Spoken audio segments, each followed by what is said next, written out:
नमस्कार, बहुत स्वागत व्यूअर्स आप सभी का। आप देख रहे हैं आपका प्रोग्राम कहानी कुर्सी की। मैं हूं सौरभ शर्मा, आपके साथ। सारे मेहमान हमारे साथ आ चुके हैं प्रोग्राम में। हर्षवर्धन त्रिपाठी जी, स्वागत आपका। विजय त्रिवेदी जी हमारे साथ हैं, विजय जी का स्वागत। अवधेश कुमार जी, बहुत स्वागत सर। समीर चौहानकर साहब भी आ चुके हैं, बहुत स्वागत आपका भी। उत्तर प्रदेश में जाति को लेकर जो सियासत चल रही थी और अब वो डकैतों के बहाने हो रही है, वो खत्म नहीं हो रही। सुल्तानपुर में एक लूट की वारदात हुई, उसके लगभग सारे आरोपी पकड़े जा चुके हैं। एनकाउंटर में एक आरोपी मंगेश यादव की मौत भी हो चुकी है, उसमें आज एक एनकाउंटर और हुआ है। और इत्तेफाकन ये आरोपी जो आज पकड़ा गया, इसके पैर में गोली लगी है, व्हील चेयर पर इसको पुलिस लेकर के जाती हुई आपको दिखाई दे रही है। ये भी यादव है, इसका नाम अजय यादव है। समाजवादी पार्टी अपने आरोप पर कायम है कि यूपी की पुलिस और एसटीएफ जाति देखकर गोली चलाती है, जाति देखकर बचाती है और जाति देखकर मारती है। मंगेश यादव का एनकाउंटर इसलिए हो गया क्योंकि वो यादव था। अब ये जो व्यक्ति आज एनकाउंटर में गिरफ्तार हुआ है, इसके बारे में भी समाजवादी पार्टी ने यही कहा कि यूपी की पुलिस और एसटीएफ मुख्य आरोपी को गिरफ्तार नहीं कर पाती। बाकी आरोपियों में जो पिछड़ा होगा, जो दलित होगा, जो आदिवासी समाज से होगा, उसको एनकाउंटर में या तो उसका हाफ एनकाउंटर किया जाएगा या फुल एनकाउंटर किया जाएगा। हाफ एनकाउंटर मतलब ये पांव में गोली मारना, फुल एनकाउंटर मतलब जान से मार देना। तो ये आरोप दोनों तरफ से अभी भी लग रहे हैं। दूसरी तरफ से जवाब में बताया जा रहा है कि मुलायम सिंह यादव जी, अखिलेश यादव जी के पिताजी की जब सरकार थी, उस वक्त कौन कौन से यादव डाकू डकैत हुआ करते थे, उनके संबंध किसके साथ हुआ करते थे, ये अब नाम ले लेकर बताया जा रहा है। योगी आदित्यनाथ बार बार कह रहे हैं कि अखिलेश यादव की सरकार में माफियाओं के सामने मुख्यमंत्री नाक रगड़ते थे। इनके राज में हर जिले में एक माफिया पैदा हो गया था, लेकिन योगी की सरकार में ऐसा नहीं होता है।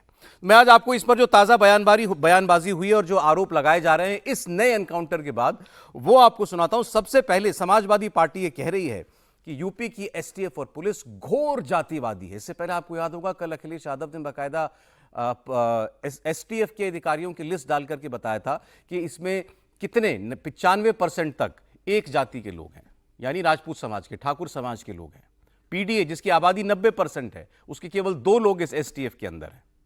और यूपी में इन दिनों एक लिस्ट और घूम रही है, जिसमें ऐसे ही पुलिस अधिकारी, पुलिस के वरिष्ठ अधिकारियों के साथ साथ जिलाधिकारी और प्रशासनिक पदों पर किस जाति के कितने लोग बैठे हैं, ये दिखाकर के ये बताने की कोशिश हो रही है कि योगी सरकार पर ये जो आरोप ठाकुरों की सरकार चलाने का लगता है, ये बिल्कुल बेदम आरोप नहीं है।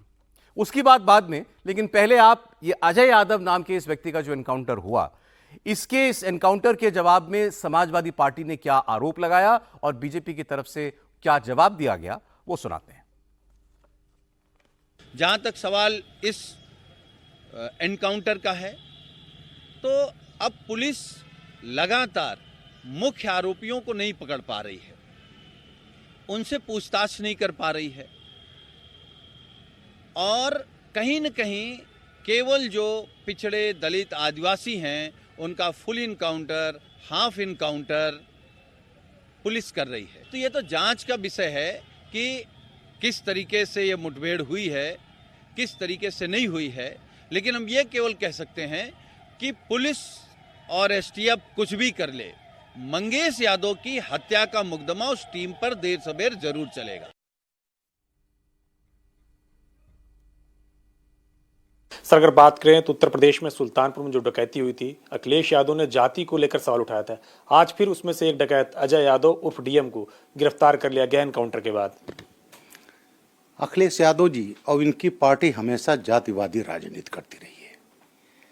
मैं याद दिलाना चाहता हूँ, इनके पिताश्री ने 80 और 90 के दशक में जब छबीराम यादव, महावीरा यादव, पोथी यादव और अनार सिंह यादव, ये तमाम डकैत थे जिन्होंने पश्चिमी उत्तर प्रदेश को छलनी कर दी। जहाँ तक अखिलेश यादव की बात है, मात्र इसलिए उन्होंने उठाया मंगेश यादव, 1 लाख का इनामी, 1 करोड़ से ज़्यादा की डकैती, 20 किलो चांदी, 4-5 किलो सोना बरामद होता है। और आगे दूसरा अजय यादव हैं उर्फ डीएम गिरफ्तार हुआ है। ऐसे बड़े सातिर अपराधी गोली चलाते ही हैं तो पुलिस भी गोली चलाती है, ये हमेशा आत्मरक्षा में होता है। और फिर अखिलेश यादव उतर आते हैं जातिवादी राजनीति में, एसटीएफ के ऊपर कमेंट। लेकिन अखिलेश यादव तो अब जातिवाद की आरोप से काफी आगे निकल चुके हैं। अब तो वो सीधा सीधा मुख्यमंत्री योगी आदित्यनाथ पर आरोप लगाते हैं। आपको याद होगा उन्होंने पीछे एक बयान दिया था जिस पर काफी विवाद हुआ, पुतले भी फूंके गए थे, उनके प्रदर्शन हुआ था सड़कों पर, साधु संत नाराज हो गए थे कि माफिया और मठाधीश में ज्यादा अंतर नहीं होता है। फिर बाद में उन्होंने उस पर सफाई भी थी कि मैं साधु संतों की बात नहीं कर रहा था, मैं केवल योगी आदित्यनाथ की बात कर रहा था क्योंकि वो भी एक मठाधीश है और मैं उनके लिए कह रहा हूं जो कह रहा हूं। तो मतलब तो सीधी सीधी बात हो गई कि वो योगी जी को देखकर कह रहे हैं कि भाई ये मठाधीश भी हैं लेकिन इनके माफिया उनमें भी कोई ज्यादा अंतर नहीं है। अब उन्होंने उस बयान में एक छोटा सा हिस्सा और बोला था, वो हम आपको कल सुनाना भूल गए थे, आज पकड़ में आया तो मैंने कहा मैं आपको सुना दूं। अखिलेश यादव ने कहा कि मेरी फोटो ले लीजिए और योगी जी की फोटो ले लीजिए, देख लीजिए कौन माफिया लगता है। समाजवादियों ने और खासकर मैंने कभी किसी संत, किसी अपने महंत, किसी सन्यासी के बारे में कुछ नहीं कहा। अगर उनको लगता है कि वो शब्द ऐसा है जिसका भाव वो किस रूप में ले रहे हैं, तो हम तो ये कहेंगे कि हमारे उत्तर प्रदेश के मुख्यमंत्री नहीं है, वो मठाधीश मुख्यमंत्री हैं। और फिर मठाधीश मुख्यमंत्री से उम्मीद भी क्या करोगे आप? इसी तरह की भाषा की उम्मीद करोगे? और ये एक दिन से नहीं हुआ है, जब से बीजेपी हारी है तब से कुछ संतुलन गड़बड़ा गया है कि जो क्रोध करेगा वो योगी नहीं हो सकता, इसलिए मठाधीश मुख्यमंत्री हैं ये। अच्छा आप बताओ, नहीं आप देखिए, मेरी भी तस्वीर देख लो आप और उनकी भी तस्वीर देख लो, माफिया कौन लगेगा बता दो।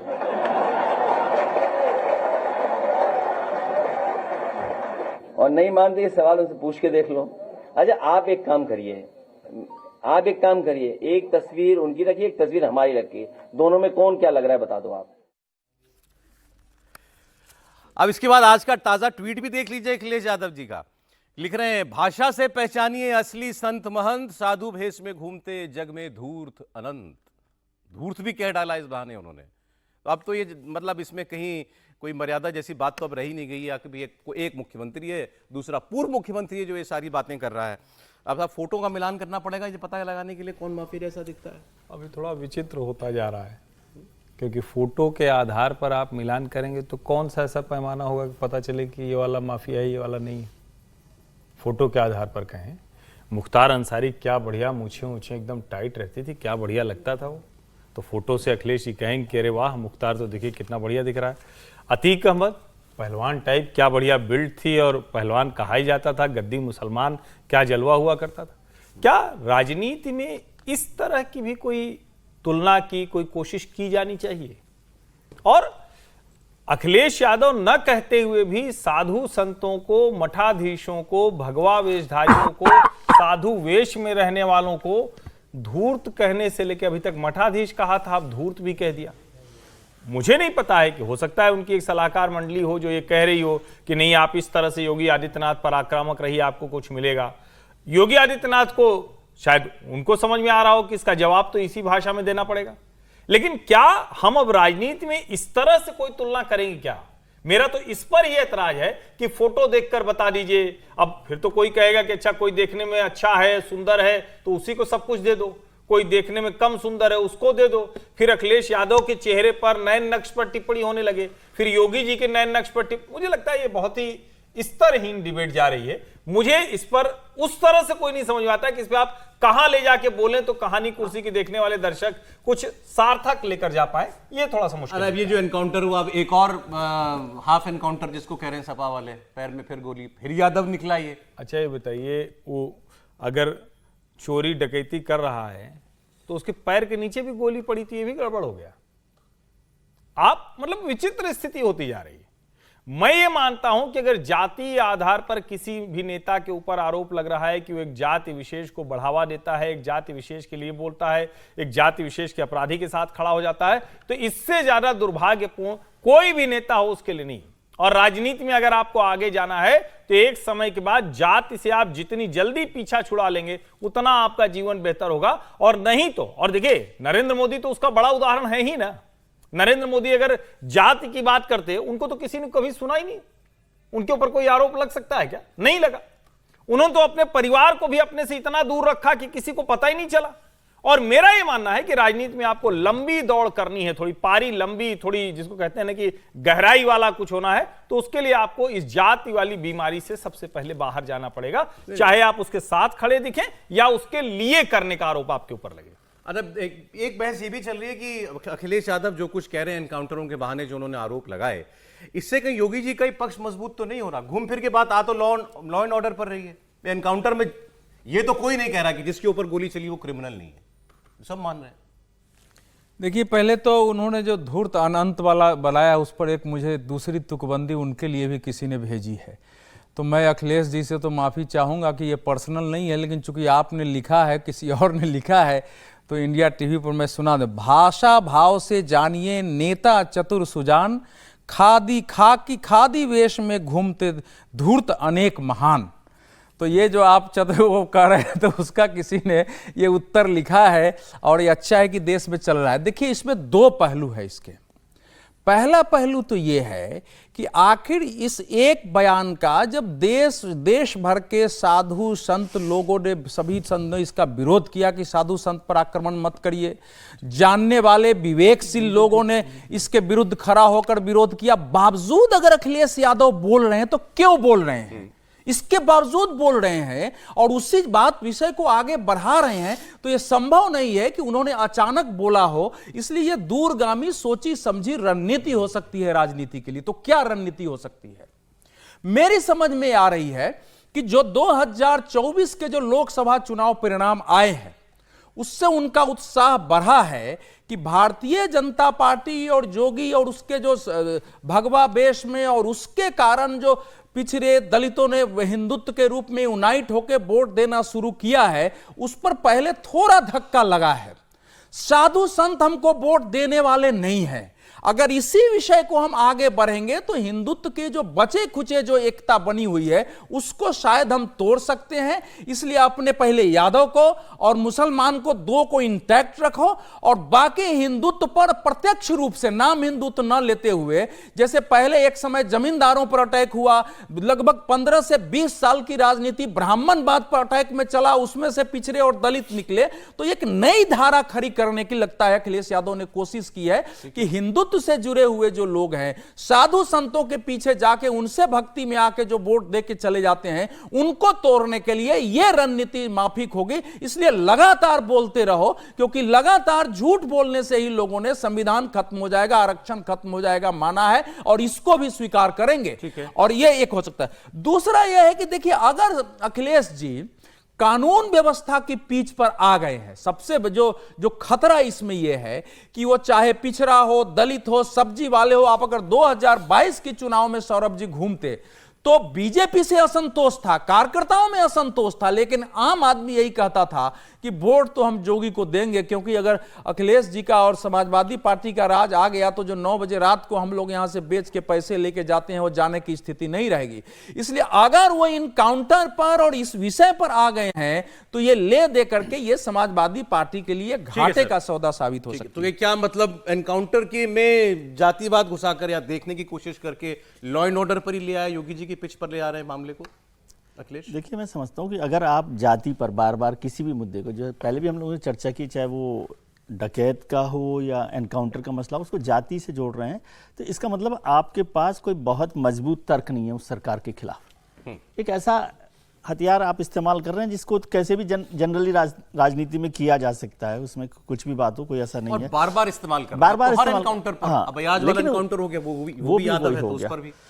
लेकिन उससे ज्यादा महत्वपूर्ण जो अखिलेश जी ने अभी एक्स पर पोस्ट किया, साधु संतों का आपने जिक्र किया, ये कोई बहुत अच्छी बात नहीं है कि साधु संतों को लेकर हमारे समाज में एक वो है, प्रतिष्ठा है, और उसको आप जनरलाइज करके, मैं कह रहा हूं आप योगी आदित्यनाथ पर जो करना आरोप लगाइए, इतना ही हिम्मत है तो मुख्यमंत्री जी पर आरोप लगाइए। उन्हीं के लिए कह रहा हूं, आप भी तो सीधे लिख यही कह रहे हैं ये असली संत नहीं है, उन्होंने कहा खुल के योगी थोड़ी है। हाँ, तो सीधे ही लिख दीजिए। फिर इसको साधु संतों को क्यों लिख रहे हो? लेकिन वो क्यों कर रहे हैं?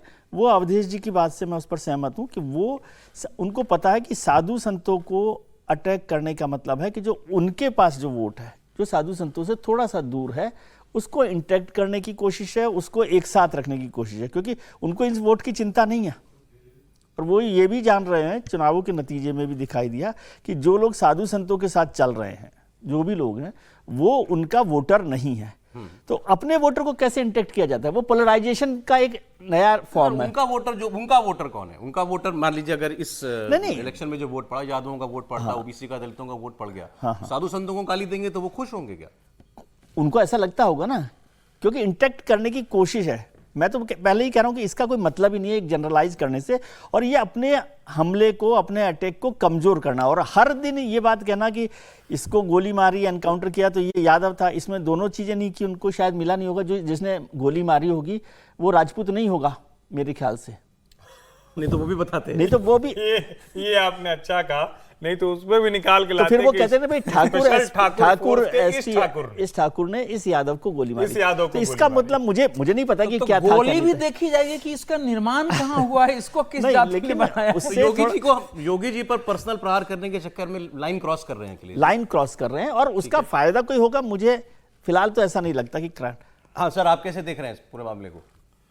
देखिए 2024 का जो परिणाम आया था अखिलेश यादव के पक्ष में, जब चुनाव हो रहा था 2024 का लोकसभा चुनाव, तो अखिलेश से एक बार बार कहा जाता था कि भाई उत्तर प्रदेश में सिर्फ 3 ही नाम गुजरे, मोदी, योगी और जय श्री राम।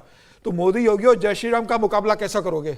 अखिलेश भी इस बात को मान कर चल रहे थे कि मोदी, योगी एक और 11 है उत्तर प्रदेश के अंदर, और ऊपर से राम मंदिर का जो निर्माण हुआ है वो एक एडिशनल भाजपा को एडवांटेज है। ऐसे में अखिलेश यादव को ये लग रहा था कि उन्हें बहुत अच्छा प्रदर्शन नहीं होने वाला है गठबंधन में कांग्रेस के साथ। लेकिन जिस तरीके से अखिलेश यादव 37 सीटें जीत गए, पीडीए का उनका जो फॉर्मूला था, जो एमवा समीकरण उनका रहा है मुसलमान और यादव का, उससे बाहर निकलकर उन्होंने जो पीडीए का नारा दिया और जो पीडीए चला है उनका, तो अब अखिलेश यादव को ये लग रहा है कि जो 37 सीटें उन्हें मिल गई है, अब इसको कैसे 2027 के विधानसभा चुनाव तक बनाए रखा जाए, और कैसे जातियां जो टूटी है 2024 में, जो भारतीय जनता पार्टी का हिंदुत्व का ब्रांड था वो टूटा है, और जातियों ने टूटकर समाजवादी पार्टी से वोट किया है, उसे 2027 तक कैसे बनाए रखे अपने साथ, और कैसे योगी आदित्यनाथ को जाति के आधार पर लगातार हमला किया जाए और बांटा जाए।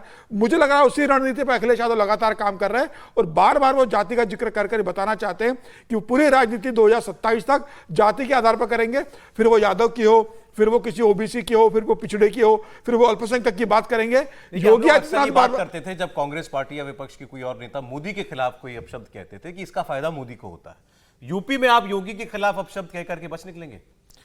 देखिए मोदी और योगी की आप बात करोगे, दोनों केस में फर्क है। मोदी पे आप हमला करोगे तो उसका फायदा जरूर मोदी को मिलेगा, लेकिन अब योगी की स्थिति ऐसी नहीं है कि योगी पे आपने हमला कर दिया तो पूरा सब इकट्ठे हो जाएंगे कि योगी पे हमला कर दिया है। देखिए योगी पे तो लगातार वो हमला कर ही रहे। अगर अखिलेश यादव को यह बात पता होती कि योगी पे हमला करने से हमारा नुकसान होगा, तो योगी पे इतने आक्रामक वो नहीं होते। योगी और अखिलेश के बीच जो लगातार वाक युद्ध चल रहा है, जिस तरीके से आरोप प्रत्यारोप जिस स्तर पर चले गए, ये बता रहा है कि 2027 तक इन दोनों के बीच में यह बात बने रहने वाली है, और अखिलेश अब जाति की लड़ाई को लंबा करने वाले हैं। अभी लाइन क्रॉस होने की बात करी थी, मुख्यमंत्री जी का भी एक स्टेटमेंट है। अभी आपने देखा होगा पीछे एक हापुड़ का एक वीडियो जो था बड़ा फोन में चला, वायरल हुआ। उसमें एक जूस की दुकान पर एक लड़का था, जूस में पेशाब करके मिलाने का आरोप था उसके ऊपर। काफी इसके ऊपर कार्रवाई भी हुई। अब योगी जी कल एक कार्यक्रम में गए हुए थे और वहां उन्होंने एक रेस्टोरेंट का भी उद्घाटन किया, और वहां उन्होंने कहा कि यहां कोई दिक्कत नहीं है, आपको हापुड़ वाला जूस नहीं मिलता है और थूक वाली रोटी नहीं मिलती है। स्टेटमेंट बहुत लोडेड है, सुनिए जरा योगी जी की बात। आप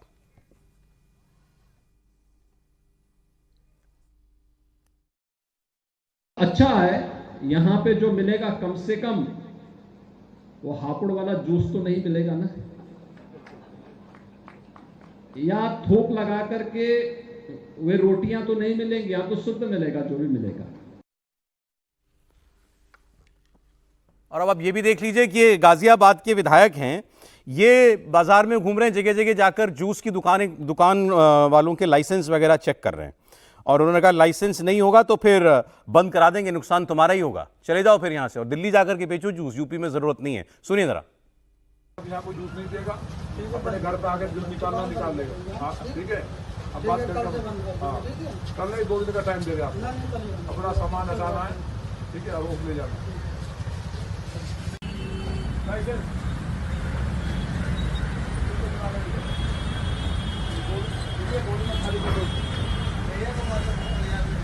भैया ने जैसा भी कहना मतलब लाइसेंस को खाली करो, दुकान इस तरह की नहीं चलेगी जो अवैध है। जूस वाली बात हो या थूक लगी रोटी, सब समझ रहे हैं इशारा कहाँ। योगी जी ने भी कह दिया अब तो खुल। लेकिन ये गाजियाबाद म्युनिसिपल कॉर्पोरेशन में है क्या? ये विधायक हेल्थ इंस्पेक्टर विधायक हैं। अच्छा ठीक है, मुझे लगा हेल्थ इंस्पेक्टर हैं जो जूस की दुकानों पे लाइसेंस पूछ रहे हैं। त्रिपाठी जी नहीं, मुझे लगता है देखिए इसमें तो कहीं कोई अब संदेह या भ्रम की गुंजाइश नहीं है कि इस देश में ढेर सारे ऐसे मतलब अच्छा तो नहीं है ये कहते हुए, लेकिन ऐसे उदाहरण देखने को मिले जहां कहीं मतलब खाने की चीज़ों में गड़बड़ी, वो बोलते हुए थोड़ा मुझे अच्छा नहीं लगता, वो बार बार हम कहते हैं, लेकिन अभी तो हम लोग क्या क्या देख रहे हैं। और अभी हम लोगों ने कांवड़ यात्रा के समय एक छोटी सी खबर थी कि भाई अपना नाम साफ साफ लिख दो, तो लोगों ने कहा मुसलमानों पर आक्रमण है। अब अगर एक मुसलमान जूस को इस तरह से बेच रहा है या कोई थूक लगाकर रोटियां खिला रहा है, या मतलब ऐसे ढेर सारे उदाहरण सामने आ रहे हैं। अब कमाल की बात तो ये थी कि एक जगह पर बड़ा आयोजन था, उसका वीडियो आया तो उन्होंने कहा कि मौलाना थूक नहीं रहे थे, वो दुआ दे रहे थे। वो थूक नहीं रहे थे, वो फूंक कर दुआ दे रहे थे कि जो भी खाने वाले हैं उन सबको बरकत मिले। अब दोनों तरह के अलग अलग सोचने वाले लोग हैं। एक इतने उसको शुद्धता से देखते हैं, भोजन का मतलब है कि जहां मतलब ज्यादातर परिवारों में अभी भी जो लोग घर में भी जो स्लीपर चप्पल पहनने लगे हैं उनके भी घर में किचन में तो नहीं जाता है। अभी भी लोग ज्यादातर कहते हैं कि भाई खाना बनाना है तो फिर नहा धो के तब हम खाना बनाएंगे, शुद्धता का ख्याल रखा जाता है। वहां जब इस तरह की चीजें आती हैं और उस आवाज को कोई संवैधानिक पद पर बैठा हुआ व्यक्ति देता है तो लोगों से जुड़ता है, रिलेट करता है। अभी का तुरंत का मामला है, तो योगी आदित्यनाथ जो कह रहे हैं वो बिल्कुल लोडेड है। लेकिन क्या जब हम हिंदू मुसलमान की डिबेट करते हैं तो ये नहीं होगा कि मुस्लिम पक्ष या अगर कोई और दूसरा मसला भी मिले तो कम से कम खाने पीने में जो शुद्धता है, और अभी तो हम कितना बड़ा तिरुपति में भी देख ही चुके हैं, कोई वो छोटी खबर तो है नहीं। तो मतलब हिंदुओं के लिए सचमुच ये थोड़ा मुश्किल काम तो है। और कई लोग तो ये कह देते हैं, मतलब मुझे बड़ा आश्चर्य होता है, कहते रहे ठीक है तुम मत खाओ, बाहर मत खाओ। अब इससे क्या है कि एक पूरे के पूरे समाज के प्रति जो कहें कि अविश्वास का वातावरण बन रहा है वो बड़ा खतरनाक। अभी जो विधायक लेकिन जूस सेंटर हाँ, इस पे एक लाइन जरूर मैं कह दूं, ये इनका अधिकार नहीं है, ये नंद किशोर गुर्जर का अधिकार नहीं है कि वो चेक करें। अगर उनको पता चल गया तो उनको तुरंत म्युनिसिपल कॉर्पोरेशन में कहना चाहिए, विधायक है वो उस मीटिंग के मेंबर होंगे, उसके सदस्य होते हैं, और वहां जाके शिकायत नहीं हो तो भी उनको शिकायत कर सकते। बिल्कुल, वो विधायक है, एमएलए है। गाजियाबाद म्युनिसिपल कॉर्पोरेशन कितने साल से बीजेपी के पास है? 20 साल से ज्यादा हो गए बीजेपी के पास है म्युनिसिपल कॉर्पोरेशन। तो म्युनिसिपल कॉर्पोरेशन का काम है ना चेक करना, फूड इंस्पेक्टर का। तो खाने पीने का सामान वहां पर मिलावटी मिल रहा है तो उसके पास होना ही चाहिए, लाइसेंस नहीं है, लाइसेंस है नहीं है, लाइसेंस है तो वो टांग के रखे। सामान जो मिल रहा है वो मिलावटी मिल रहा है क्या? होटलों में जो पनीर मिल रहा है वो मिलावटी मिल रहा है क्या? तेल और जो घी मिल रहा है वो क्या मिलावटी मिल रहा है क्या? ये काम के लिए तो टीम बनी हुई है ना। तो अगर नगर निगम की टीम 15 साल से वहां बीजेपी की और वो ये सुनिश्चित नहीं कर पा रही है और विधायक जाके करेगी कल दुकान बंद कर दो, तो नगर निगम तय करेगा ना कि वहां पर वो अवैध बेच रहा है कि इसको लाइसेंस है कि बहरहाल। लेकिन और थूक कैसे पहचान लेगा नगर निगम? नगर निगम का काम मिलावटी दोनों दो विषय। नहीं देखिए, वो मेरा भी अधिकार है, मैं भी जाके पूछ सकता हूं कि तुम लाइसेंस दिखाओ तभी तुम्हारे लेंगे ना, तो बंद करो, मैं बाद में फोन कर सकता हूं पुलिस को। इस देश के हर नागरिक को खाने के मामले में जो अधिकार है, आर्टिकल 21 तो हमारे संविधान में सबके गरिमा का अधिकार देता है, और विधायक उस मौलिक अधिकार से परे नहीं है। एक विधायक, एक सामान्य कार्यकर्ता, हमारे आपके जैसे लोग भी सजग नागरिक की तरह जाके पूछ सकते हैं। देखिए, मूल बात यह है कि किसी का रोजगार जाने के बजाय ये जो प्रवृत्ति पैदा हुई है, कहां से हुई है इतनी खतरनाक मजहबी, वो कैसे दूर हो, इस पर विचार करने की आवश्यकता है। मुख्यमंत्री अगर बोल रहे हैं तो मैं मान के चलता हूं कि इतने पद पर बैठा हुआ आदमी, उनके पास ऑथेंटिक जानकारी होगी कि थूका गया है, पेशाब हुआ है, उसमें गिरफ्तारी वही ना, उसमें गिरफ्तारी हुई होगी। इसलिए मैं विधायक को गलत नहीं मानता हूं, इंस्पेक्टर को कहना भी चाहिए। इंस्पेक्टर नहीं आएगा उसके पहले हम खाने की शुद्धता, पवित्रता जो है हमारे देश में गौ की रक्षा के लिए जाने दी है, लेकिन इसका रास्ता निकालने की जरूरत है। हंगामा लेकिन और मुद्दों पर भी हो रहा है।